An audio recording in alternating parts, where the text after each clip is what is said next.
하나님께서 이 모세를 통해서 이스라엘 백성이 드린 예물을 가지고 성막을 지어 갑니다. 근데 큰 틀이 아니라 먼저 지성소부터 시작한다. 그러니까 하나님의 임재가 강력하게 임하는 그 장소부터 바깥쪽을 향해서 나아가는 거니까 하나님이 오시는 거예요. 하나님이 오셔서 하나님의 백성을 향해서 가는 방식에 대해서 말씀하십니다. 오늘 이제 지성소에 있던 속죄소의 이 속죄소와 언약궤 그것 너머에 이제 진설병을 놓는 상과 그리고 메노라라고 불리우는 이제 등잔대를 하나님께서 모세에게 보여주시고 만들라고 하십니다. 먼저 이제 조각목 아까도 어제도 말씀드렸지만 연약한 나무, 아무리 나무가 단단해도 우리 인간들이 나무를 잘 사용해서 그래서 삶을 영위하는 데 복된 일을 얻고 있습니다. 그런데 그 조각목 아무리 나무 튼튼하다 할지라도 연약할 수밖에 없고 언젠가는 상할 수밖에 없지만 그것을 금으로 싸도록 그렇게 하나님께서 명하셨습니다. 여러분, 우리 연약한 인간을 하나님께서 감싸시고 그리고 고귀하게 하시고 완전하게 하시는 줄로 믿으시기를 주님의 이름으로 축복합니다. 여러분, 금과 영어의 글로리는 같은 어원에 있는 거예요. 골드와 글로리는 한 어원, 말이 같은 곳에서 나온 것입니다. 그러니까 하나님께서 금으로 우리를 감싼다는 것은 우리를 영광스러운 존재로 그렇게 성장시키고 아름답게 하시는 하나님의 의도와 목적이 담겨져 있다는 사실을 기억하시기를 주님의 이름으로 축복합니다. 이 성막은 무엇을 위해서 있는 거죠? 제사를 위해서 있는 것입니다. 우리말로 얘기하면 예배를 위해서 있는 것입니다. 여러분, 예배를 잘 드리면, 예배를 힘써 드리면, 참으로 드리면, 신령과 진리로 예배하면 하나님께서 우리를 영광되게 하시는 줄로 믿으시기를 주님의 이름으로 축복합니다. 여러분, 그리고 그 가운데서 이 떡상을 만드는데 이 떡상의 규격이 너비 1규빗, 길이 2규빗, 그리고 높이 1규빗 반 이렇게 되도록 했습니다. 그러니까 한 면이 45cm고 그리고 긴 면이 90cm 되도록 그렇게, 그리고 그 위에다 떡을 놓도록 했고 높이는 1m도 채 되지 않아요. 67cm 정도 됩니다. 아주 작은 상이에요. 아주 작은 상, 그 상을 만들어 놓고는 거기에다가 떡을 6개, 12개를 놓도록 하십니다. 12개를 놓게 할 때에 그때에 옆에 턱을 만들라고 그렇게 말씀하세요. 순금으로 싸고 주위에 금테를 두르고 그 주위에 손바닥 넓이만한 턱을 만들고 그 턱 주위에 금으로 테를 만들어라 이렇게 말씀하십니다. 그러니까 이 턱은 뭐하러 만드시겠습니까? 떡이 떨어지지 않도록 하시는 거죠. 여러분, 우리 떡이 다 아시지만 하나님의 말씀이고 하나님의 말씀 본체 되신 예수님이십니다. 성자이십니다. 그러니까 말씀이 우리의 삶 가운데 함부로 다루어져서 이 떡상을 넘어져서 땅에 떨어지지 않도록 하기 원하시는 하나님의 목적이 턱에 담겨져 있는 거죠. 그러니까 조심하라는 것입니다. 여러분, 말씀을 소중하게 여기고 조심하시고 그것을 우리 소홀히 다루어서 우리 삶 가운데 떨어지지 않도록 하시는 여러분 되시기를 주님의 이름으로 축복합니다. 여러분, 이 떡은 우리 생명의 떡이신 예수 그리스도를 상징하고, 그리고 결국은 말씀이 육신이 되어 오신 분이 예수님이시니까 본체는 말씀입니다. 그러니까 말씀을 소중하게 여겨야 하는 것이죠. 그런데 이 떡을 놓는 이 자리에 있는 우리가 잘 생소한 진설병이라고 되어 있는 그 병을 놓으라고 말씀하세요. 상 위에 진설병을 두어 항상 내 앞에 있게 할지니라. 이 떡이 끊어지면 안 되는 거예요. 항상 진설해야 돼요.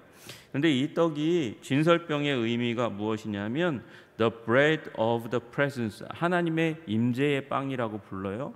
또 다른 말로 하면 얼굴떡이라고 부릅니다. 그러니까 하나님이 이 자리 가운데 있다는 것을 의미하는 거예요. 우리도 하나님 앞에 나아가고 하나님도 이 자리에 있다는 걸 의미하는 것입니다. 하나님의 임재 가운데 진설해 놓는, 이렇게 진열해 놓는 떡이라는 거예요. 여러분, 우리 모두가 하나님 앞에 나와 하나님의 얼굴을 대하는 것이, 얼굴을 대한다는 것은 무엇입니까? 하나님의 성품을 대한다는 것이거든요. 하나님의 성품과 마음을 경험한다는 것이에요. 무엇을 통해서 경험합니까? 하나님 말씀을 통해서 경험하는 줄로 믿으시기를 주님의 이름으로 축복합니다. 왜요? 하나님이 말씀하셨으니까 그것이 말씀이 된 것이니까. 여러분, 누구를 잘 알려면 뭐 해야 됩니까? 옆에 지나가면서 패션을 보면 그 사람을 잘 알 수 있습니까? 여러분, 그 사람이 차고 다니는 시계, 입고 다니는 양복, 타고 다니는 차를 알면, 그가 사는 집을 알면, 그러면 그 사람을 잘 아는 것이겠습니까? 그 사람을 잘 알려면 그 사람의 말을 들어봐야 되는 거예요. 여러분, 그 말을 들어봐야 되니까 하나님이 임재하셔서 그 말씀을 더해 주시는 곳이 바로 이 진설병이 진설되어 있는 떡상이라고 얘기하시는 거예요. 하나님의 말씀을 대해야 우리가 하나님을 잘 알게 되는 줄로 믿으시기를 주님의 이름으로 축복합니다. 하나님의 임재 가운데 들어가는 것이고요, 하나님의 얼굴을 대하여 알아서 하나님을 더 깊이 알게 되는 일이 일어나는 것이죠.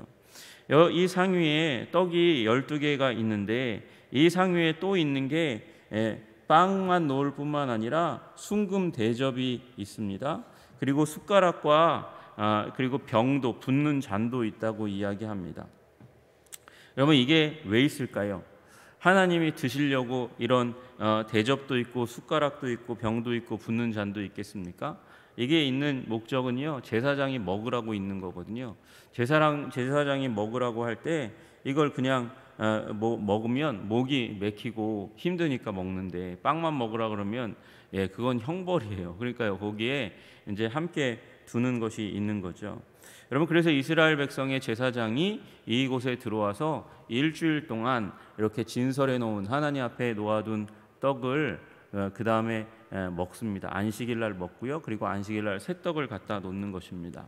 그러면 이 7일 동안 있었던 떡이니까 상하지 않았을까?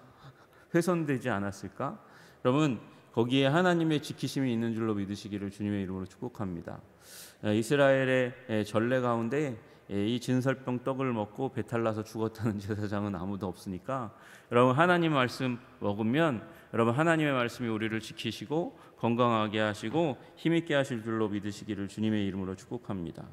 여러분, 하나님 앞에 전시되어 있는 떡, 진설병, 하나님의 왕과 같은 귀한 사람들이 먹기에 적절한 빵이라고 불리우는 이 진설병 먹고 하나님의 얼굴을 대하여 보고 성장하는 것이 하나님께서 우리에게 원하시는 그런 목적인 것이죠. 여러분, 이 빵은, 이 진설병 빵, 떡, 이것은 왜 이곳에 있는 걸까요? 이것은 언약을 기억하라고 하나님께서 그렇게 주신 거예요. 여러분, 하나님 앞에 먹는 것이죠. 우리가 방금 전에 하나님 앞에 먹는 것을 보았습니다. 언약식을 마치고 나서, 그죠? 언약식을 마치고 나서 그 시내산에 모세와 함께 이스라엘 백성의 지도자들이 올라가서 거기서 하나님 앞에서 먹었어요. 지금 이 진설병을 먹는 것은 하나님 앞에서 먹는 것을 의미하는 것입니다.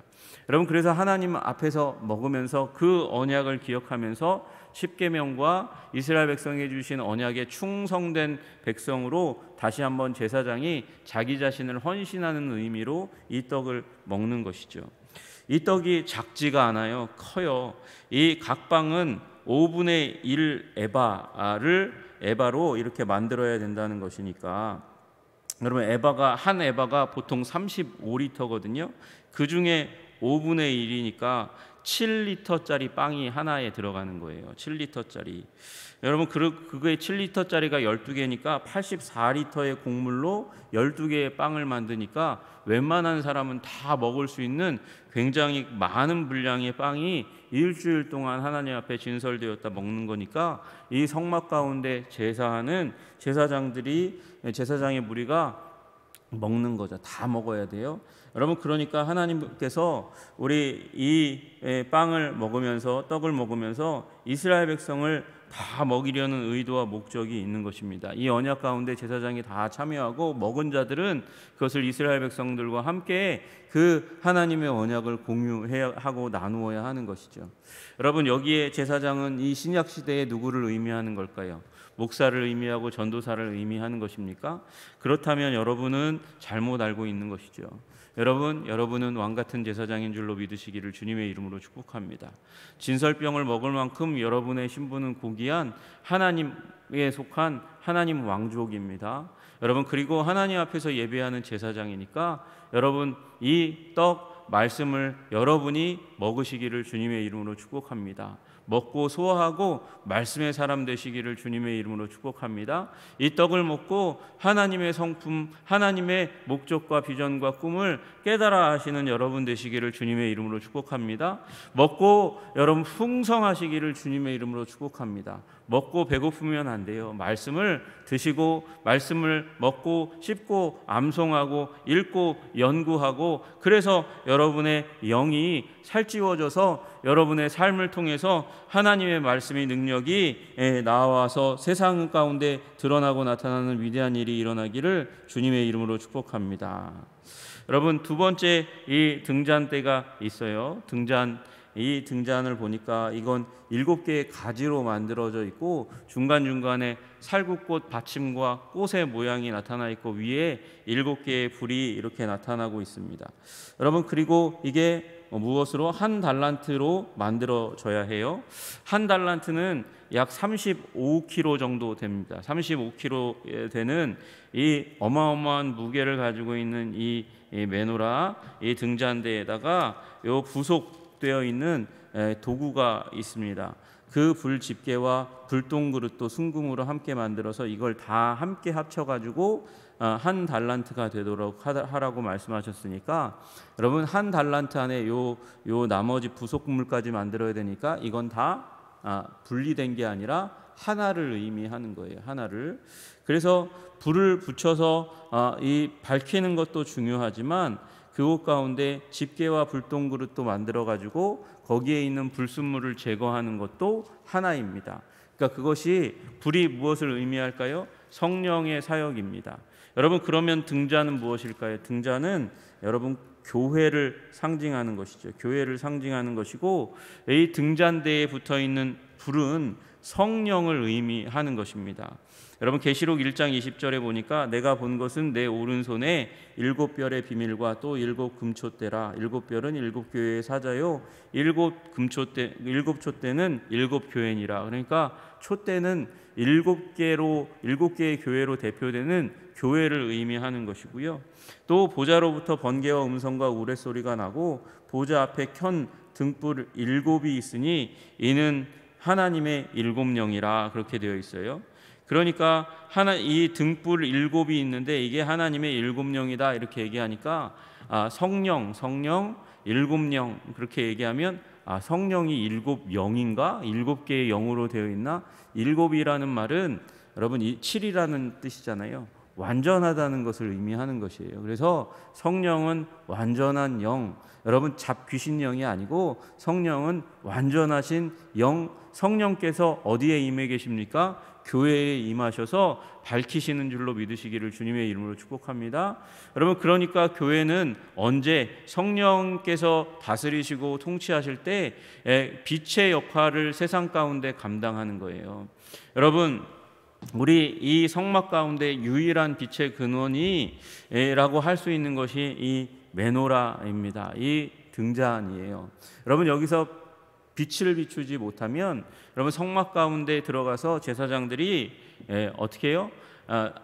이 사방을 분간하지 못하고 어두움 가운데 다닐 수밖에 없잖아요. 여러분, 그러니까 성령께서 우리를 비춰주시지 않으면 교회가 빛을 발하지 못합니다. 못하면 그럼 무슨 일이 일어납니까? 세상이 암흑 가운데 있다는 사실을 기억해야 하는 것이에요. 여러분, 성령 충만하시기를 주님의 이름으로 축복합니다. 여러분, 이 등잔대는 특별히 하나님께서 조각목으로 만들어서 감싸라고 말씀하시지 않고 순금으로 쳐서 만들라고 말씀하세요. 여러분, 교회는 하나님께서 순도 높은 금으로만 만들어지기를 간절히 원하시는 거예요.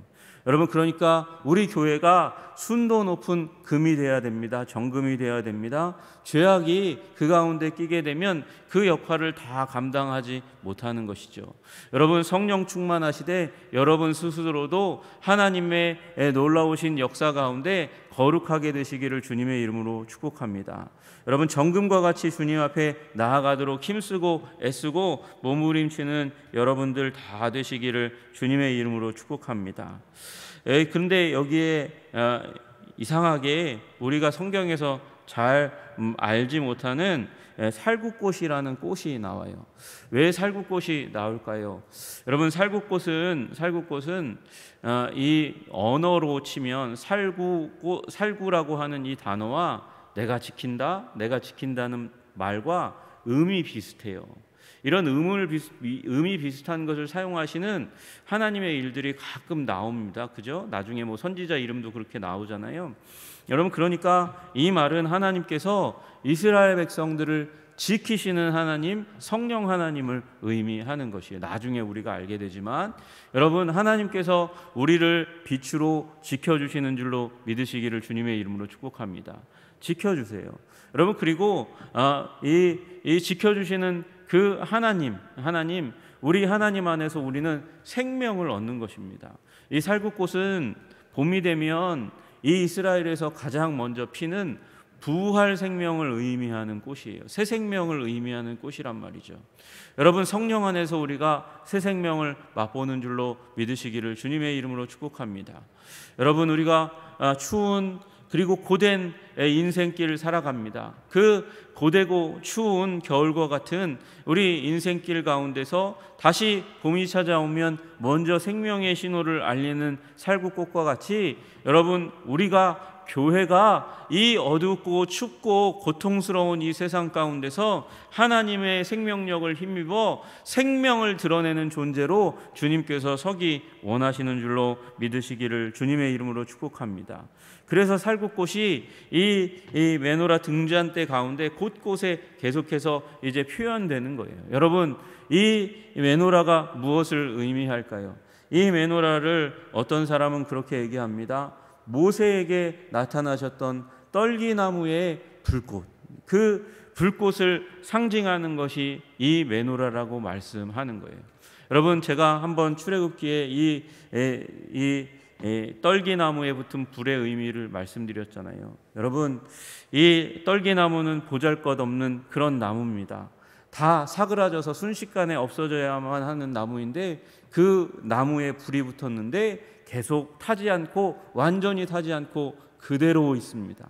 여러분, 우리는 연약하고 작고 그래서 금방 쓰러질 것 같은데 성령님께서 우리와 함께 하시면 우리의 존재를 드러낼 뿐만 아니라 타지 않는, 훼손될 것 같은데 훼손되지 않는 하나님의 영광이 우리 가운데 있는 줄로 믿으시기를 주님의 이름으로 축복합니다. 여러분, 이 도구가 나왔어요. 지성소가 나왔고 떡상이 나왔고 메노라가 나왔습니다. 여러분, 이 지성소, 하나님의 영광의 깊은 임재, 지성소 가운데 있는 그 법궤, 그 가운데 나아가려면 여러분, 떡상에 있는 떡상이 상징하는 생명의 떡이신 예수 그리스도, 나는 생명의 떡이니 라고 말씀하시는 그 예수 그리스도를 힘입어서, 또 성령, 우리 교회 가운데 임하시는 성령의 우리를 밝히심, 충만케 하심, 그 둘을 붙잡고 하나님의 깊은 임재 지성소 가운데 나아가는 거예요. 여러분, 우리 이 지성소와 떡상과 메노라 그 가운데 무엇이 있습니까? 그 가운데 무엇이 있어야 합니까? 이거 좀 이따 나중에 나오는 거거든요. 분향단이 있죠. 여러분, 분향단은 무엇이에요? 분향단은 우리 향을 피우는 곳이고 그곳은 다름 아니라 성도들의 기도입니다. 성도들의 기도는 우리의 존재, 우리의 열망은 우리의 존재를 의미하는 것이죠. 여러분, 우리는 언제 완전해집니까? 지성소 가운데서 우리를 대면하기 원하시는 아버지 하나님 앞에 우리가 말씀과 성령을 힘입어서 그 가운데 있을 때 우리의 존재가, 우리의 기도, 우리의 열망, 우리의 존재가 온전해짐을 믿으시기를 주님의 이름으로 축복합니다. 하나님께서 우리를 온전케 하시고 하나님의 임재 가운데서 우리의 존재를 아름답게 하시려는 그 의도와 목적과 방향을 붙들고 주님 앞에 서시는 여러분과 제가 되기를 주님의 이름으로 축복합니다. 기도하겠습니다. 하나님, 오늘 진설병을 놓는 상과 그리고 등잔대를 우리에게 가르쳐 주십니다. 그 심오한 뜻은 하나님, 우리가 마음 가운데 두고 배우고 배워도 우리가 다 알 수 없을 만큼 깊은 의미가 있지만, 간단하게 하나님 주님의 목적과 뜻을 이 두 도구에서 담긴 그 뜻으로 발췌하며 주님 앞에 나아갑니다. 주님, 우리를 생명의 떡 예수 그리스도로 먹여 주시옵소서. 주님, 우리를 성령으로 비추어 주셔서 우리가 어두움 가운데 살지 않도록 주님 도와 주시옵소서. 한성의 백성들을 그렇게 주님께서 말씀과 성령으로 충만하게 하시기를 간절히 소원합니다. 주님, 우리 한성의 백성들이 아름다운 주의 백성으로 순금과 같이 영광스럽게 그렇게 주님 앞에 아버지 드려질 수 있도록 주님 도와 주옵소서. 예수님 이름 받들어 기도드리옵나이다. 아멘.